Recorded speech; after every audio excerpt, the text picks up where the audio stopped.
ஸ்ரீ மகா பெரியவா சச்சரிதம் 51ஆம் அத்தியாயம். நீ நம்புற தெய்வம் உன்னை ஒருபோதும் கைவிடாது. கடம் வித்வான் விநாயகராம் தன்னோட குலதெய்வத்துக்கு சமமா காஞ்சி பரமாச்சாரியார் மேல பக்தி உள்ளவர். ஒரு சமயம் ஏதென்ஸ் நாட்டில் கடம் வாசிக்கிறதுக்கு வாய்ப்பு வந்தது. அவருக்கு அவரோட வயலின் வித்வான் எல் சுப்பிரமணியமும் தபேலா வித்வான் ஜாகீர் ஹுசேனும் பங்கெடுத்துக்க இருந்த பிரம்மாண்டமான இசை நிகழ்ச்சி அது.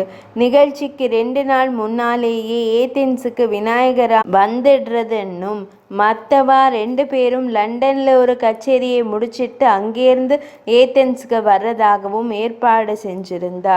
குறிப்பிட்ட நாளில் ஏதென்ஸுக்கு போய் சேர்ந்தார் கடம் வித்வான். விமானத்தில் போய் இறங்கினவரை சகல மரியாதையோடு அழைச்சிண்டு போய் பெரிய ஹோட்டலில் தங்க வச்சா. நிகழ்ச்சிக்கு ஏற்பாடு பண்ணியிருந்தவா.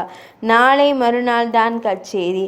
இங்கே சகல வசதியும் இருக்கு, அதனால நீங்கள் நன்னா ஓய்வெடுத்துக்கோங்கோ அப்படின்னுட்டு வந்தவா புறப்பட்டுட்டா. கொஞ்ச நாளி ஆச்சு. தெரியாத நாடு, புரியாத இடம்.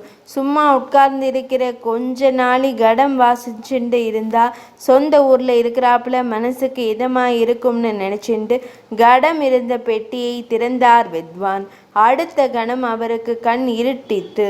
ஏசி குளிரையும் தாண்டி உடம்பு குபுகுபுன்னு வியர்த்தது. கத்துறதா அழறதா ஒண்ணுமே புரியாம விக்கிச்சு போய் நின்றார் விக்கு விநாயகராம். ஏன்னா பெட்டிக்குள்ள அவரோட வாத்தியம் சுக்கு நூறா உடஞ்சு கிடந்தது. நொறுங்கி போய் கிடந்த கடத்தை பார்த்த நொடியே அவரோட மனசும் முழுசா நொறுங்கிடுத்து. இந்தியாவிலேயே இருந்தாலும் கூட நல்லதா ஒரு கடம் வேணும்னா சட்டுன்னு கிடைச்சிடாது. அப்படி இருக்கிறச்சே கடல் கடந்து எங்கேயோ இருக்கிற நாட்டில் கடம் எப்படி கிடைக்கும்? அவ்வளவுதான். வாத்தியமும் போச்சு, வாய்ப்பும் போச்சு. கொஞ்ச நேரம் அப்படியே உட்கார்ந்து இருந்தவர் மனசை தேத்திண்டு தன்னோட ஆத்துக்காரி ஃபோன் செஞ்சார். நிலைமையை சொல்லி ஒப்பந்தத்தை ரத்து பண்ணி வந்துடுறேன்னார். அவசரப்படாதீங்கோ, நான் உடனே மடத்துக்கு போய் மகா பெரியவாளை பார்த்து வேண்டிக்கிறேன். நாம தெய்வமா கும்பிடுற அவர் நம்மை கைவிட மாட்டார். இது மனைவி. அங்கே வித்வானுக்கு ஒன்றும் புரியல. சட்டை பையில் வச்சுண்டு இருந்த பெரியவாளோட படத்தை எடுத்து கையில் வச்சுண்டு பிரமை பிடிச்ச மாதிரி உட்கார்ந்திருந்தார். மற்ற வாத்தியக்காரர்களுக்கு ஃபோன் பண்ணி சொன்னார். அவளுக்கு அதிர்ச்சி இருந்தாலும் நாங்க வர்ற வரைக்கும் அங்கேயே இருங்கோ, வந்த பிறகு பேசிக்கலாம் என்று சொன்னார்கள். இவர் பெரியவா நாமத்தையே மந்திரம் போல் ஜபிச்சுண்டு இருந்தார். வித்வானோட மனைவி மடத்துக்கு போன சமயத்துல மகா பெரியவர் மௌன விரதத்துல இருந்தார். ஆச்சாரியாளுக்கு நமஸ்காரம் பண்ணிட்டு தன்னோட ஆத்துக்காரர் அயல் தேசத்துல கடம் உடைஞ்சு சங்கடப்படுறத ஆச்சாரியா கிட்டே அழுதுண்டே சொன்னார் வித்வானோட மனைவி. எல்லாத்தையும் கேட்டுட்ட மகா பெரியவா அட்டை தேங்காய் ஒன்னை எடுத்து உருட்டி விட்டார். அவ்வளவுதான். வேறே ஒன்னும் சைகை கூட காட்டல. ஒன்னும் புரியாம கண் கலங்கிண்டே வித்வானோட மனைவி நகர. அதே நேரம் அங்கே ஏதென்ஸ்ல ஒரு அதிசயம் நடந்தது.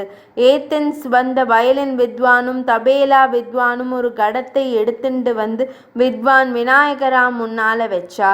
அதை பார்த்ததுமே சந்தோஷத்துல கண்லேர்ந்த அருவி மாதிரி ஜலம் கொட்ட, இது எப்படி கிடைச்சதுன்னு தழுதழுப்பா கேட்டார் வித்வான். லண்டன்ல எங்கேயாவது கடம் கிடைக்குமான்னு விசாரிச்சோம். ஒரே ஒருத்தர்கிட்ட இருக்கிறதா தகவல் கிடைச்சது.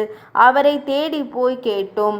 தன்கிட்டே கடம் இருக்கிறதாக சொன்னவர் தான் இந்தியா வந்த சமயத்துல பெரிய வித்வான் ஒருத்தர் தனக்கு அதை பரிசாக கொடுத்ததாகவும் அதை தர முடியாதுன்னும் சொல்லிட்டார். வேற வழி எதுவும் தெரியாம என்ன பண்றதுன்னு தவிச்சோம். அந்த சமயத்துல யாரோ உந்தினாப்புல அவருக்கு கடத்தை பரிசா கொடுத்தவர் யாருன்னு கேட்கணும்னு தோணித்து. கேட்டோம்.